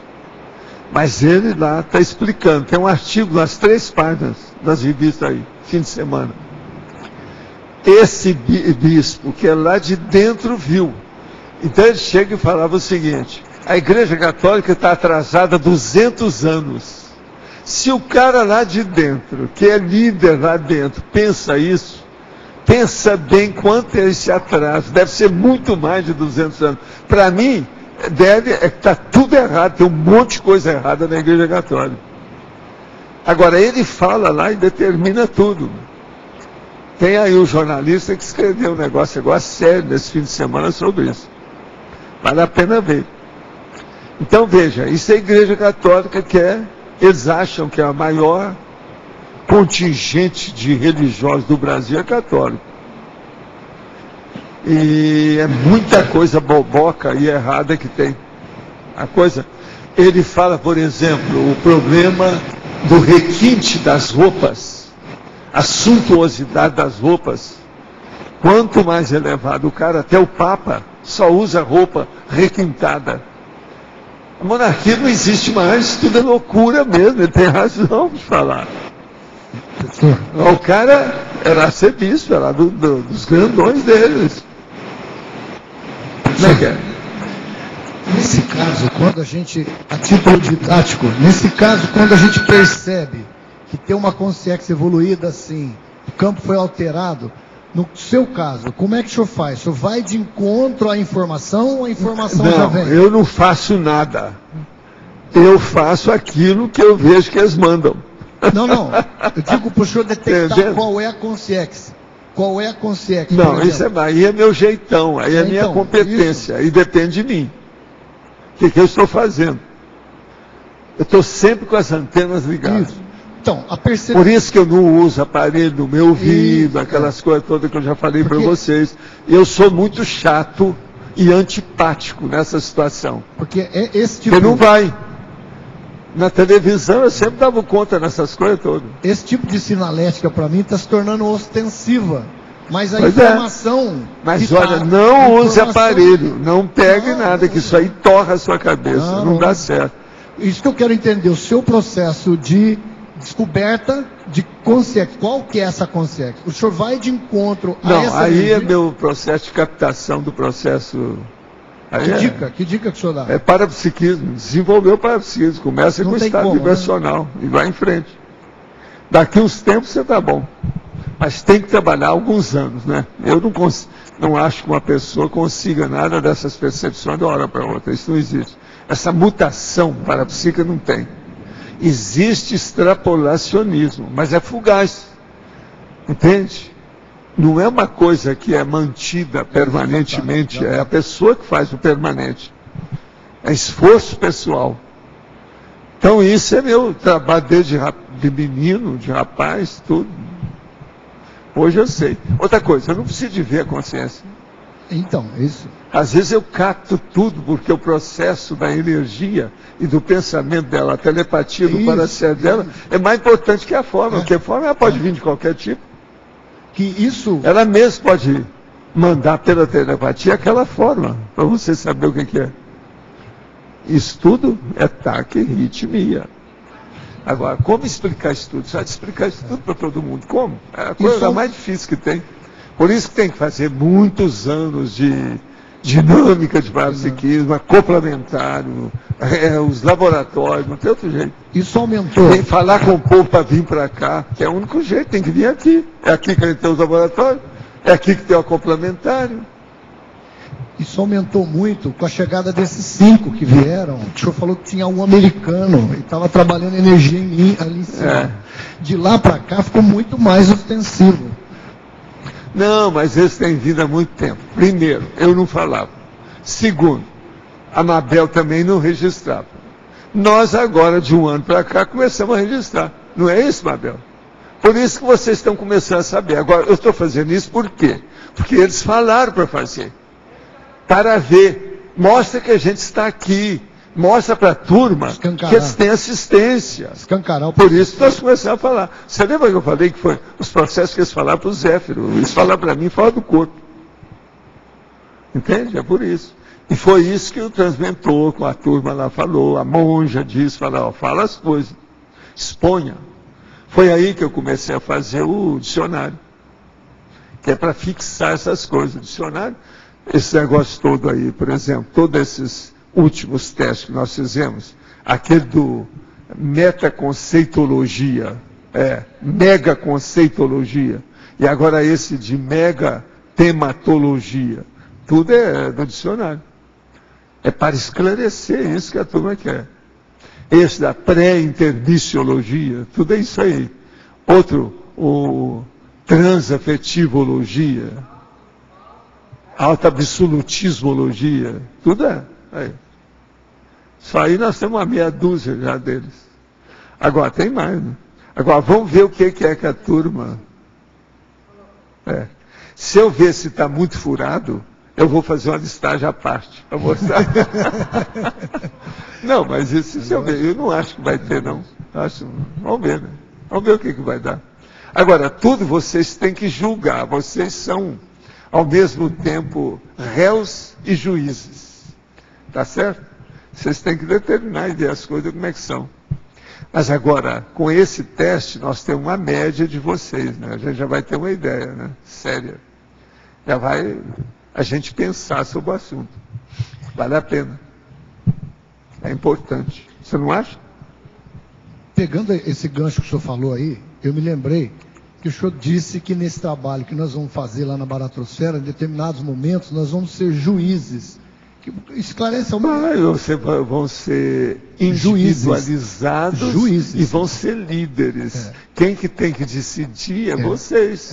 Juízes. Então, a situação muda. Você já não tem mais nada de arrimo para você se encostar. Você está entendendo? O processo é pessoal. Que até o senhor falou agora, que julgamento é bobagem, que todo mundo tem que julgar, que isso todo mundo tem. Agora, o processo é muito sério. Eu estava olhando, por exemplo, aqui, tem uma expressão aqui, nesse verbete do dicionário também, que é braba. Aqui, fala assim, para melhorar, ela tem que desmontar essa praça de conflitos. Onde está isso? Praça de conflitos. Isso aí é a base do processo da vida humana hoje nossa. Eu não sei quando é que eu escrevi isso aqui, já faz muito tempo, mas é a base de tudo. Está lá na conclusão. Olha lá na terceira linha do fim. Sabe? É a antepenúltima linha. Praça de conflitos. Aqui eu estou falando devido ao processo da supercomunicação e a tríade da ironia. Estou falando dos chats, Facebook, MSN, e-mail. O negócio todo aí. Praça de conflitos. Isso aí é que é o negócio mais sério. A gente tem que desmontar essa praça de conflitos. Discernimento. Por exemplo, você olha a internet, quanta besteira que não tem. Quanta loucura que não tem tudo nessa supercomunicação nossa. Agora, isso aqui envolve praticamente a síntese do problema todo, essa praça de conflitos. Essa expressão eu nunca tinha usado. Isso aqui é a primeira vez que a gente está falando no assunto, entende?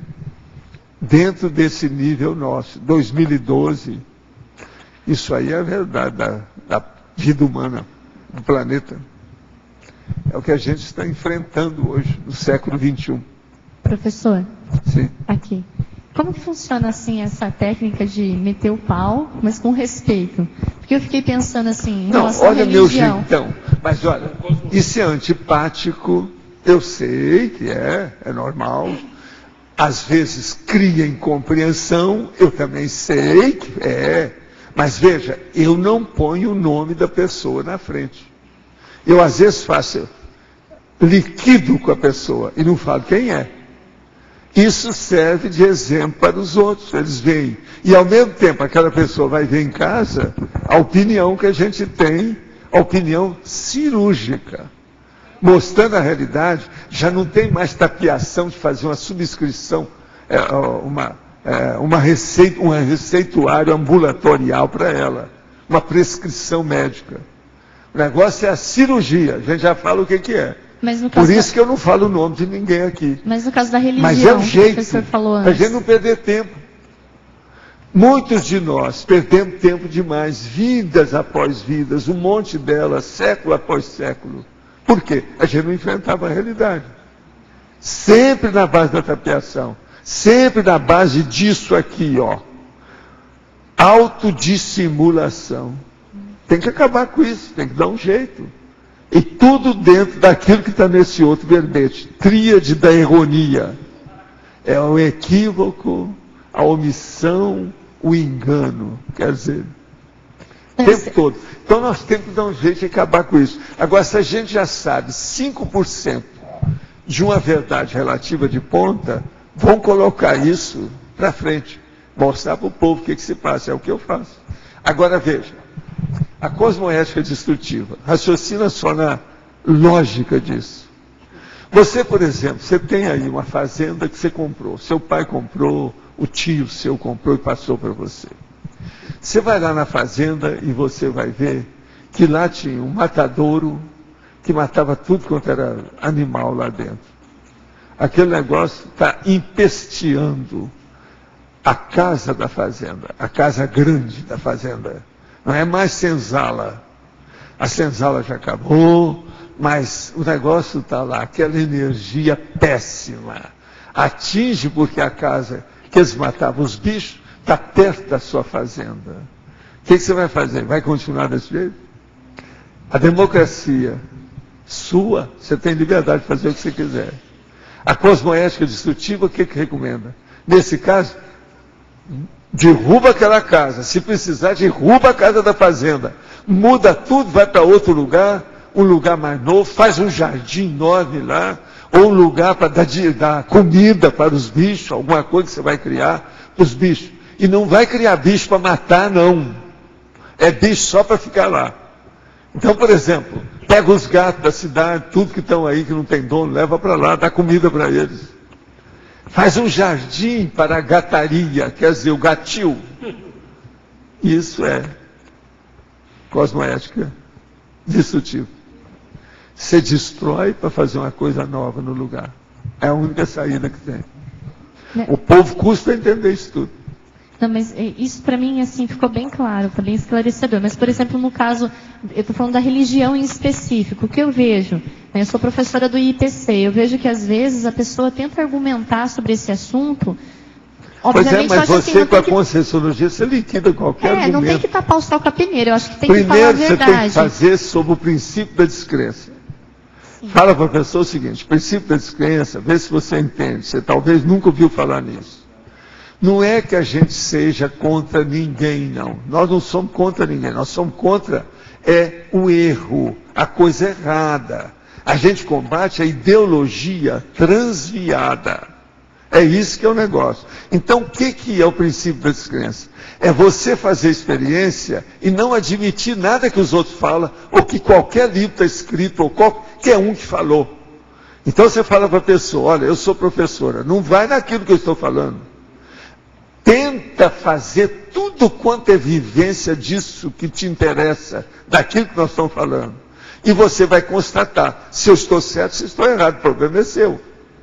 Então você não quer persuadir ninguém, você fala, eu não quero convencer ninguém. Eu informo, quem quiser que pega ou larga. E acabou. Isso é descrenciologia. Mas é essa postura que eu vejo que às vezes falta da gente, falta argumentar, falta... O que você está esperando? O Instituto ensina isso tudo lá. Tem que argumentar. Às vezes você tem que parar todo o tema que você está falando para atender aquela pessoa que está lá. Eu fiz isso na minha vida inteira, eu faço isso. Por quê? É o assediador atrás dela, então é preciso falar, para liquidar com aquele assediador. Senão ele vai pegar outras pessoas, vai piorar tudo. Então tem que falar a verdade. Às vezes a pessoa fica danada da vida, levanta da cadeira e vai embora. O que você vai fazer? Mas às vezes o assediador ficou com os amparadores. Você limpou a dona, ou o homem. Isso aí acontece às vezes de família até aqui, né? Ontem aconteceu um caso desse. Professor, ontem aconteceu um caso desse com a pessoa. Ontem nós tivemos uma aula da docência lá, da reaprendência, e foi citado até o seu comportamento aqui de uso de histrionismo para fazer a força presencial. Que o professor, muitas vezes, ele precisa chegar com a força presencial. Eu não falo para a pessoa, o assediador está aí. Estou falando brabo agora por causa do assediador que está atrás de você. Não adianta. E outra coisa, não vai resolver nada. Você tem que fazer e deixar acontecer. Agora, vai ter incompreensão, pode haver mal entendido, mas isso depois passa. As coisas melhoram. Eu sou assim há dezenas de anos. Se isso fosse ruim, vocês não estariam aqui. Eu não teria feito nada na vida. Então, na fritada dos ovos, a gente ganha. É antipático, mas o que você vai fazer?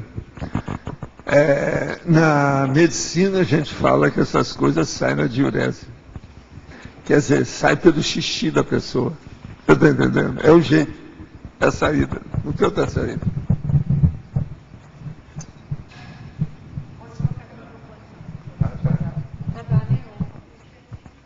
Adriana, por favor, ali na tecnologia, as técnicas conscienciométricas. Você pode ampliar sobre essa questão, juntamente no verbete? Não, olha, a gente está citando como assim como as conscienciométricas, as educativas, as consciencioterápicas, que é justamente a solução que a gente dá para a pessoa que quer mudar. Então ela vai ver, primeiro começa lá, está no negativo, as técnicas espúrias de manipulação consciencial, que é a dissimulação. O mau uso das técnicas histriônicas, que foi colocado agora pelo Jorge, né? O histrionismo ele é importante, até o verbete histrionologia, né? Ele é importante na hora de você colocar a sua manifestação, até dar uma aula. Agora, a pessoa dissimulada, ela usa isso, que ela dissimula, então ela vai ser o ator de teatrão. A gente coloca em alguns momentos aqui, o fiasco, ele é a gente coloca na estrangeirismologia, performance canastrona, né? No final ele é um canastrão, porque ele está fantasiando e todo mundo está vendo o que está acontecendo. Mas então, aí depois a gente coloca essas outras técnicas, que é justamente a solução. Então, técnica conscienciométrica, ela vai usar essas técnicas todas aí que tem nos cursos da Conscius ou no conscienciograma, a pessoa vai começar a se pesquisar por quê? Qual é a raiz desse comportamento? Por que não há se o padrão, então tudo isso, a raiz é isso. Não, cada um vai ver por que ela, de alguma forma, ainda mantém isso na manifestação dela. A conscienciometria vai ajudar nisso. Depois, a técnica de reeducação. Como ela vai se reeducar em relação a esse vício comportamental? E a desconsciencioterapia. Qual a doença que ela tem, que ela precisa fazer através da consciencioterapia ou da autoconsciencioterapia, ela vai ajudar a ela sanar esse problema que ela tem que está por trás, esse adoecimento que está por trás dessa manifestação. Então aqui foi colocado para dar solução, ó. Faz isso aqui que você tem como você sair disso. Você pode ser usado também para identificar a mentira também, né? Exatamente, aí por isso que eu não coloquei nem alto, nem hétero, eu deixei a geral, que serve para os dois lados. Tanto para você, como para você também perceber. Você pode citar algumas técnicas de conscienciometria? Não, todas as técnicas da conscienciometria. Pega o conscienciograma e passa na pessoa. Se você começa a estudar o conscienciograma, você já sabe mais ou menos como que você vai fazer para analisar a situação. Tá certo? Assim, eu entendo razoável a questão de passar o conscienciograma na pessoa, passar em si mesmo, primeiro e tudo mais.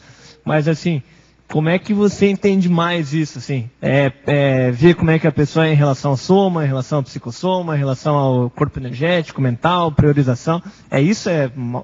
Isso é mais relativamente passar o conscienciograma, aquelas 10 variáveis? Não, o conscienciograma você vai pegar lá o conscienciograma mesmo, que você vai passar em você, e você pode usar essa técnica para você pegar uma personalidade que você está estudando, por exemplo, e você ver as notas dela pela sua avaliação naquilo, tá? Agora, se você quer fazer uma análise da heteroconscienciometria, você vai observar como que a pessoa é, por exemplo, a maneira de se portar, você vai observando e você vai tirando um diagnóstico daquela situação. De quanto melhor você for para fazer isso em você, melhor você vai conseguir fazer no outro. Então, se você sabe se observar mais e ver como que está você, as suas motivações, vai ser mais fácil você olhar o outro e buscar inferir, lembrando sempre vai ser uma hipótese diagnóstica, porque você não é o outro, certo? Mas você criar hipóteses diagnósticas em relação àquela outra pessoa que está na sua frente. Mas lembrando que só ela que vai ter realmente a resposta, sempre vai ser hipótese, porque você não é ela. Tá claro? Obrigado. Penúltima linha. Gostaria que aprofundasse a expressão, a auto-vitimização grupo kármica. Vem cá, isso já não foi falado? Ele já falou, sim. Já falou. Eu também acho, já falou. Agora aqui, no verbete do DAC, página 37, adendo, poderia abordar o item inadaptaciologia. A inadaptaciologia é aquilo que eu estava falando antes. O erro mais comum do intermissivista é a inadaptação existencial. Tal fato ocorre devido à priorismose. A personalidade traz algo do passado que ela dá muita força e aquilo é colocado à frente das lições colhidas na intermissão ou na conscienciologia intermissiva, do curso intermissivo pré-ressomático. A esse respeito, existe até um verbete específico da Enciclopédia da Conscienciologia, intermissivista inadaptado. Vale a consulta. Então, o processo é você ver lá o intermissivista inadaptado, que tem muito detalhe sobre esse tema. O que representa este aumento do parapúblico nas tertúlias e na cognópolis? Mudança de patamar do trabalho do grupo? Qual o aspecto principal que esses grupos que estão observando?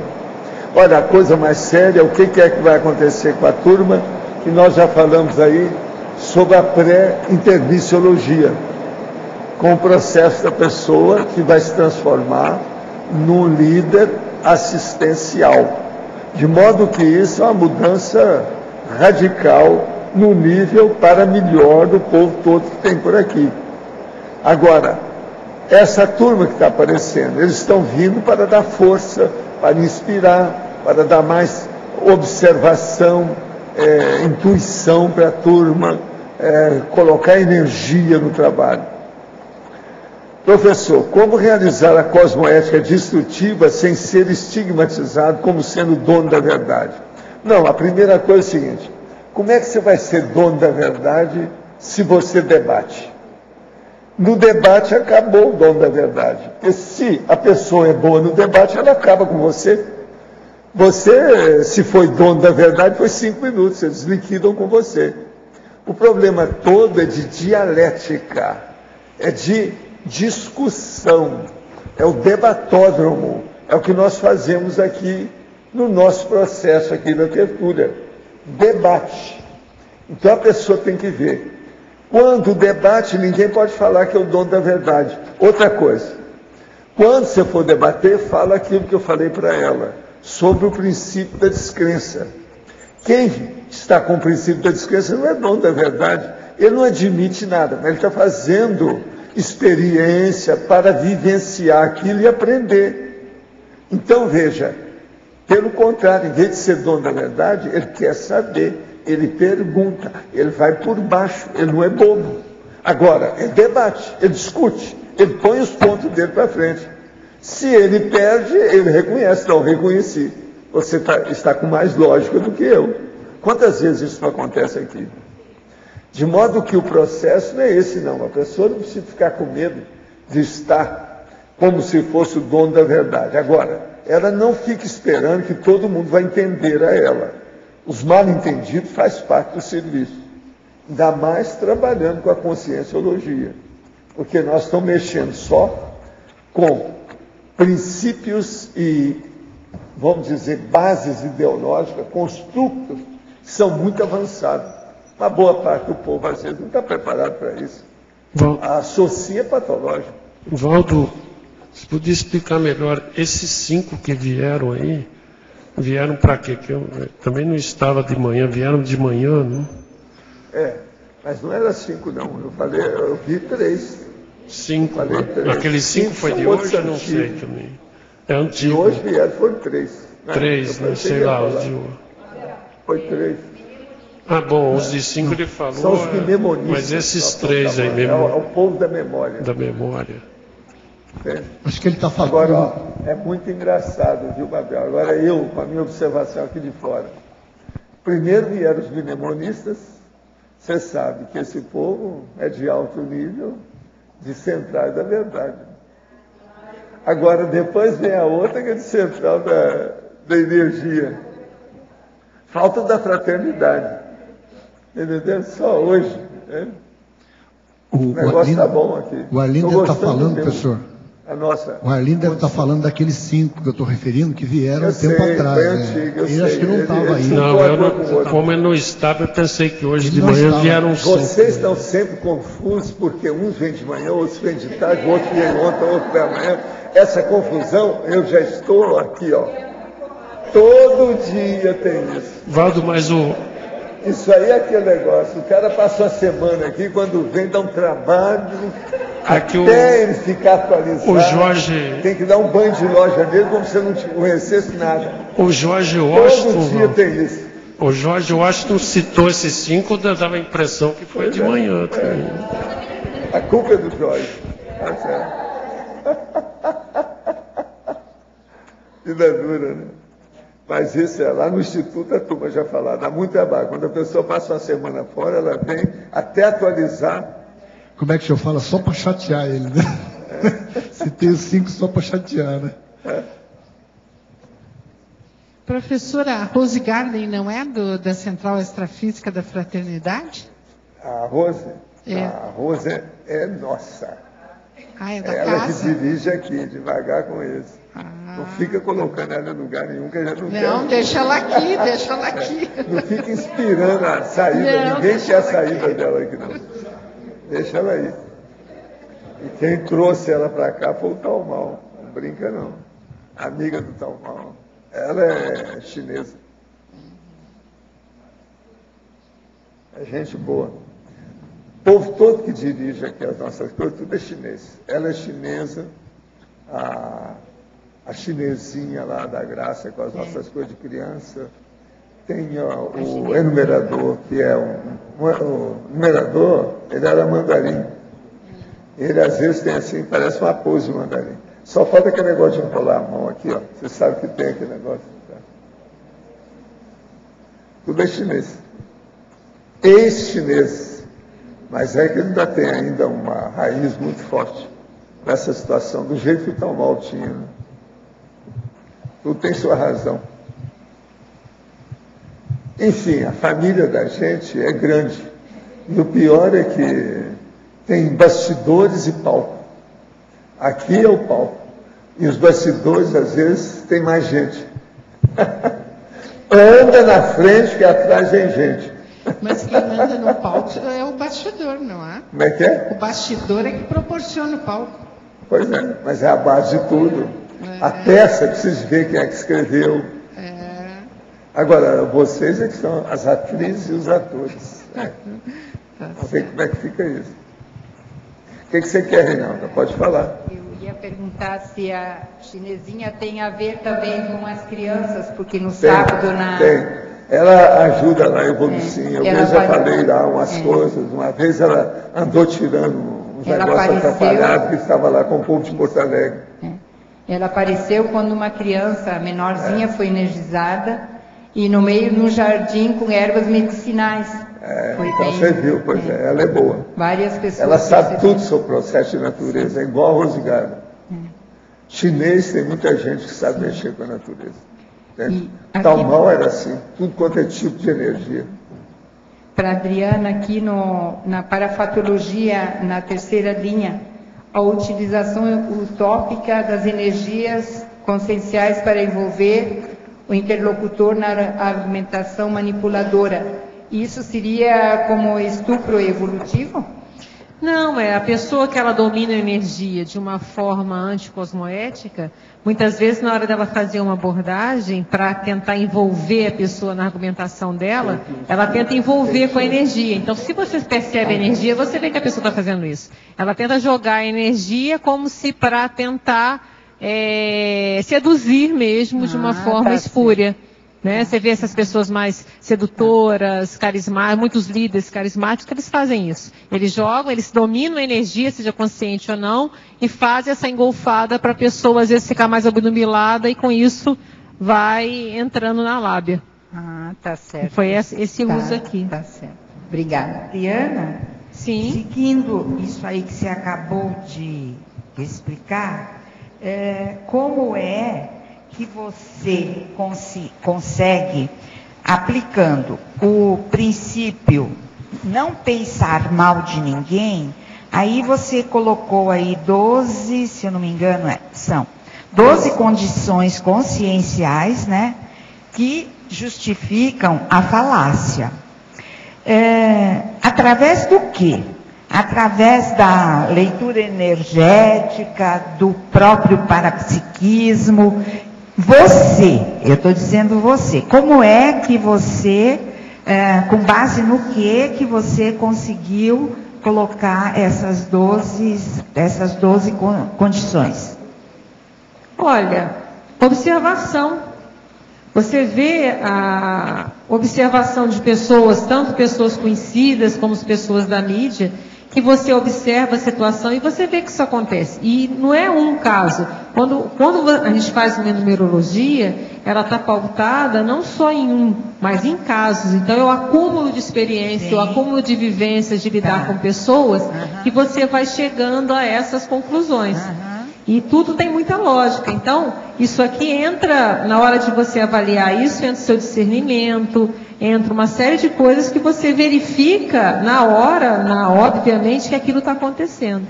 Tá certo? Tá certo. Então, aí tem aquela pessoa, por exemplo, a gente tem aqui a questão da indisciplina, né? A pessoa fala, não, a pessoa totalmente indisciplinada, não tem disciplina para nada, não quer cumprir regra nenhuma, fala, não, eu sou autônoma. Isso fica óbvio, não é nem questão, não precisa nem ter muito parapsiquismo para ver. Não, isso é autonomia, eu não sigo regra nenhuma. E a pessoa é uma indisciplina total, totalmente desorganizada. Então, a gente vê que isso são formas que geralmente as pessoas usam para justamente tentar mascarar a própria doença. E isso é muito sério, porque ela pensa que ninguém está vendo, mas todo mundo está vendo, ou pelo menos quem está mais lúcido está vendo. E o pior, ela não está mudando. Ela não está fazendo a reciclagem, ela está se enganando. Então, e aí você falou não pensar mal de ninguém, né? Você não precisa pensar mal. Você vê o mal do outro e fala, poxa, igual você vê uma doença, a pessoa está lá com uma pneumonia. Poxa, ela está com uma pneumonia, ela está lá, quebrou a perna, ela está com uma úlcera. Ela está com uma autocorrupção. E aí entra todo o trabalho de buscar. Não, você vai ver o mal do outro sem ficar carregando as tintas. Porque não pode ter essa condição de poliana, então não vou pensar mal de ninguém, eu não vou ver o erro de ninguém. Não, as pessoas erram.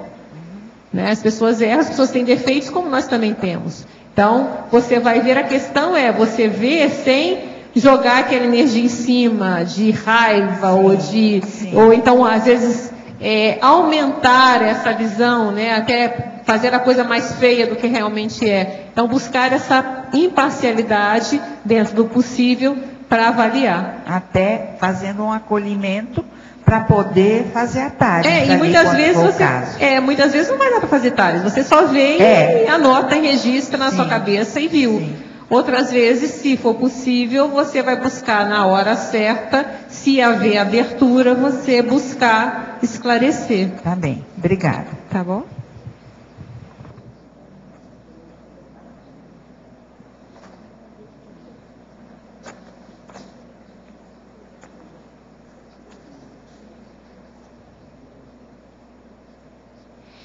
Adriana, você poderia falar aqui um pouco dos efeitos culturais na predileção por mascarar a autoexpressão?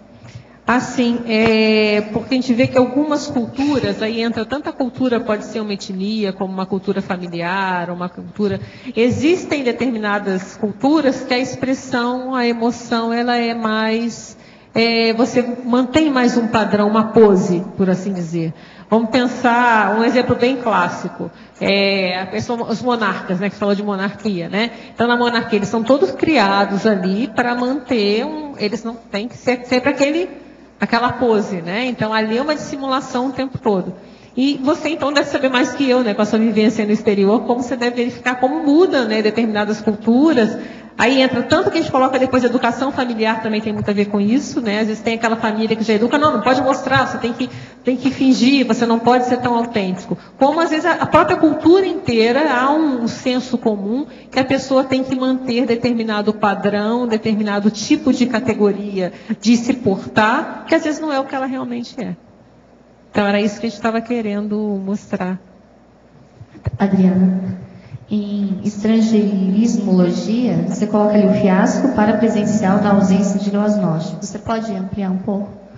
Sim, isso é o fiasco parapresencial que a gente está querendo dizer. A gente fala depois, quando a gente fala a questão da projeção lúcida, a questão da energia consciencial denuncia, a leitura psicosfera. Então, a pessoa, na hora, a força, até dentro do intrafísico, a força presencial dela, você vê que esses grandes líderes, às vezes baratrosféricos, né?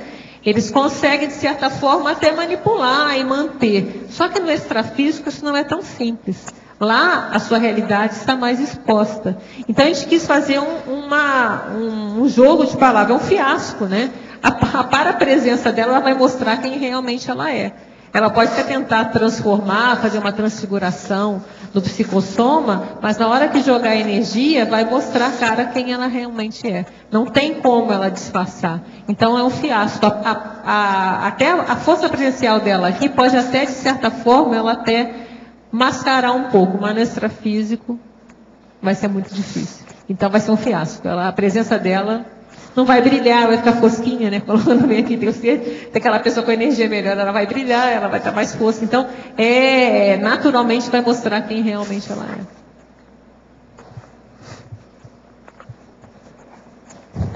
A gente fala antes, né, da performance canastrona no palco intrafísico. É um mau ator, né? Ele não vê. Tudo isso, o objetivo é justamente isso, para as pessoas pensarem, olha, isso não vale a pena, é uma argumentação, né? Não vale a pena. Sai dessa, né? Um dia, se eles tiverem a oportunidade de ler esse verbete, né? Quem sabe?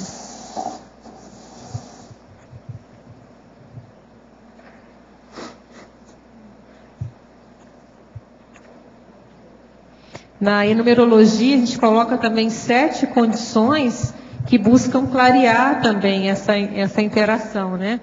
O pseudo-desconhecimento enquanto manobra para sonegar informações técnicas, a questão do monopólio, a pessoa quer monopolizar a informação, então para ela esconder o jogo, não dar o pulo do gato, ela fala, não, eu não sei.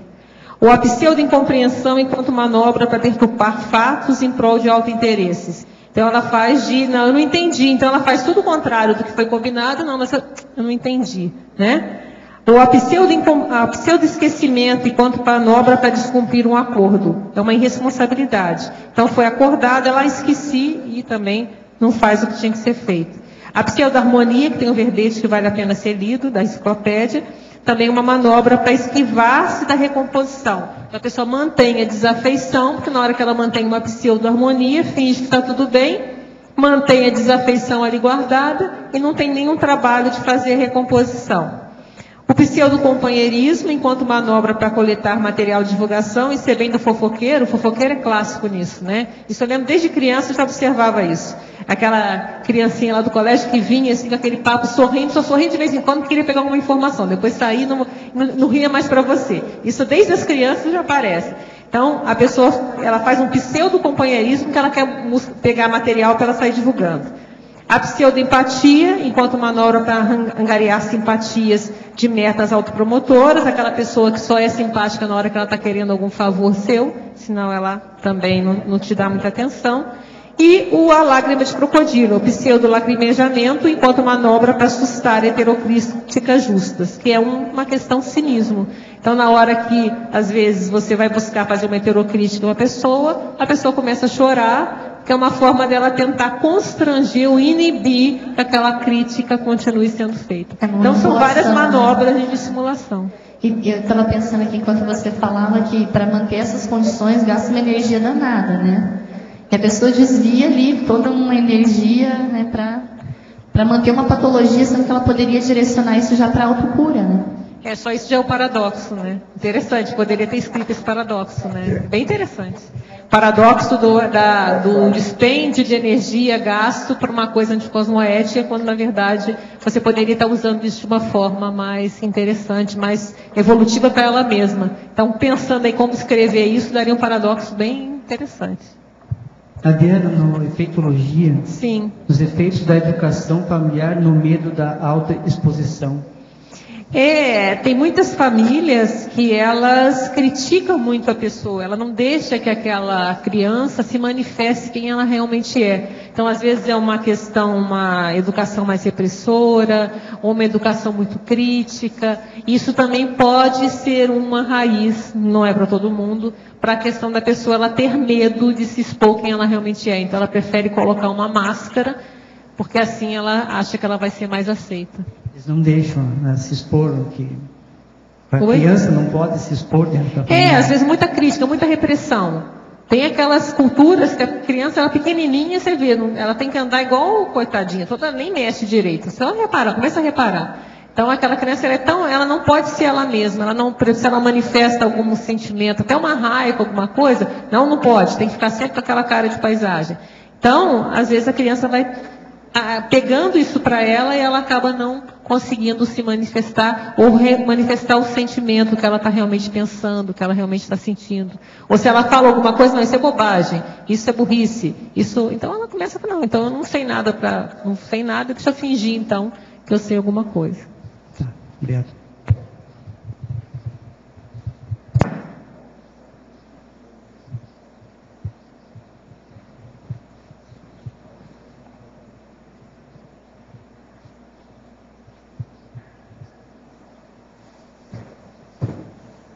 Pega lá para eles. Eles estão fazendo lá. Quem pegou?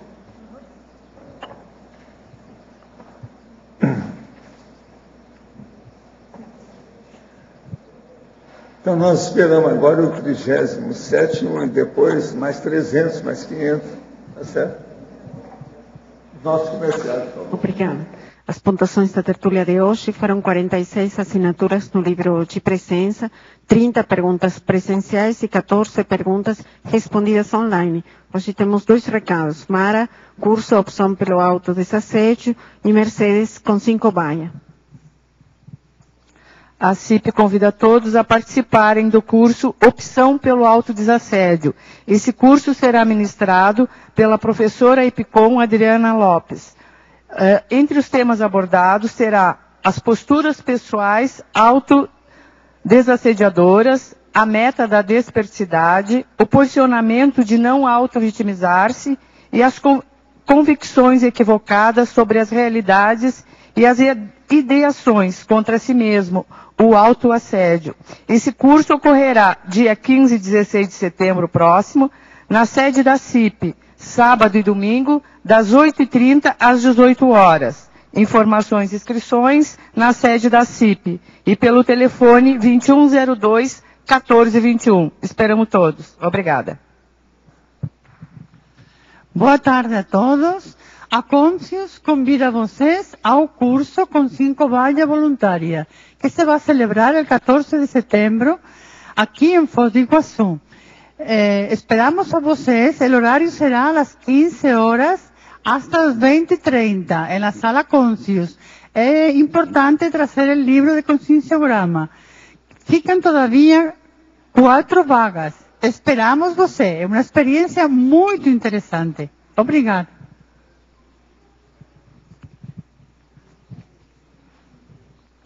O verbete da manhã é autonomia ginossomática, especialidade autonomologia. Autora, professora Solange Camargos. Obrigada, boa tarde a todos.